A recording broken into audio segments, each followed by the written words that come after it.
আসন্ন কটিয়াদী পৌরসভা নির্বাচনকে সামনে রেখে পাড়া মহল্লায় বইছে নির্বাচনী হাওয়া। পৌরসভার ৭ নং ওয়ার্ডে ভোটারদের দ্বারে দ্বারে গিয়ে নিজের পরিকল্পনা ও লিফলেট পৌঁছে দিচ্ছেন বিশিষ্ট ব্যবসায়ী ও সমাজকর্মী মোহাম্মদ বাবুল মিয়া। সিনিয়র স্টাফ রিপোর্টার মোহাম্মদ জজ মিয়া জানান, এলাকায় একজন দানশীল ও সাদা মনের মানুষ হিসেবে পরিচিত এই প্রার্থী দিনরাত প্রচারণা চালিয়ে যাচ্ছেন। মোহাম্মদ বাবুল মিয়া গেল পৌর নির্বাচনেও ৭ নং ওয়ার্ড থেকে কাউন্সিলর পদে প্রতিদ্বন্দ্বিতা করেছিলেন। স্বল্প ভোটের ব্যবধানে ফলাফল অনুকূলে না আসলেও তিনি থেমে যাননি। গেল কয়েক বছর ধরে এলাকার সামাজিক কর্মকাণ্ড ও সাধারণ মানুষের বিপদে আপদে নিজেকে নিয়োজিত রেখেছেন।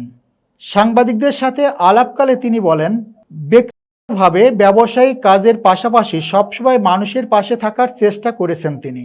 এবার যদি ওয়ার্ডবাসী তাকে তাদের প্রতিনিধি হিসেবে নির্বাচিত করেন, তবে তিনি অবহেলিত ও গরিব দুঃখী অসহায় মানুষের জীবনমান উন্নয়নে অগ্রণী ভূমিকা রাখবেন।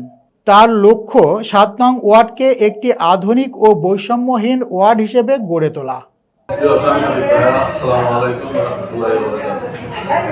আসন্ন কটিয়াদী পৌরসভা নির্বাচন সামনে রেখে আমি ৭ নং ওয়ার্ড পৌরসভা ৭ নং ওয়ার্ড থেকে আমি কাউন্সিলর প্রার্থী হিসাবে আমি সকলের কাছে আমি দোয়া চাই এবং ছোট বড় সকলের এই দোয়া ও ভালোবাসা শুভকামনা করছি।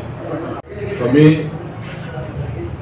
সামনে যদি আল্লাহ যদি রহমত করে যদি আমি হতে পারি, তা আমার সর্বোচ্চ প্রথম ভূমিকা থাকবে মাদক মুক্ত এবং সমাজ গড়ার লক্ষ্যে যে জায়গায় যতটুকু করা দরকার এবং রাস্তাঘাট কালভার্ট এগুলো নিয়ে আমি আমার রাস্তাঘাট দেখা গেছে সলিং দেখা গেছে নাই, এমন একটা পরিস্থিতি মানুষ যেতে পারে না, ঠিক আছে, কোনো একটা গাড়ি যেতে পারে না, এগুলো মানে আমার সর্বোচ্চ মানে আমার খেয়াল থাকবো ওই দিকে, ঠিক আছে। জনগণের স্বার্থে আমি আমার জায়গায় দেখে আমি কাজ করে যাবো এবং বিগত ৫ বছর আগেও আমি নির্বাচন করছিলাম, যা কোনো বাকিরাত প্রণীত হয়তো আমি কাজ করতে পারি নাই। আমি আবারও আপনাদের কাছে আসছি, সকলের কাছে আমি এটুকু তো এবং ভালোবাসা চাই, আমি যাতে কি আপনাদের সুখে দুঃখে আপনাদের পাশে আমি থাকতে পারি, সেবা করতে পারি, এটাই আমার আশা ব্যক্ত রাখি। আমি আমার বক্তব্য শেষ করলাম। আসসালামু আলাইকুম রহমতুল্লাহি ওয়া বারাকাতুহু।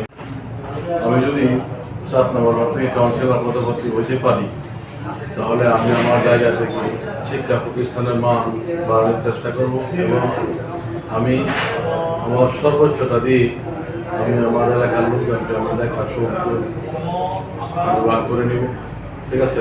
আমি ওই লক্ষ্যে আমি কাজ করবো এবং সর্বোচ্চ ভূমিকা থাকবে মাদক দিয়ে আমার আর এলাকার চোর বাড়িতে একটা বদনা পছন্দ হয় না মানুষের, এরকম একটা পরিস্থিতি হয়, ঠিক আছে।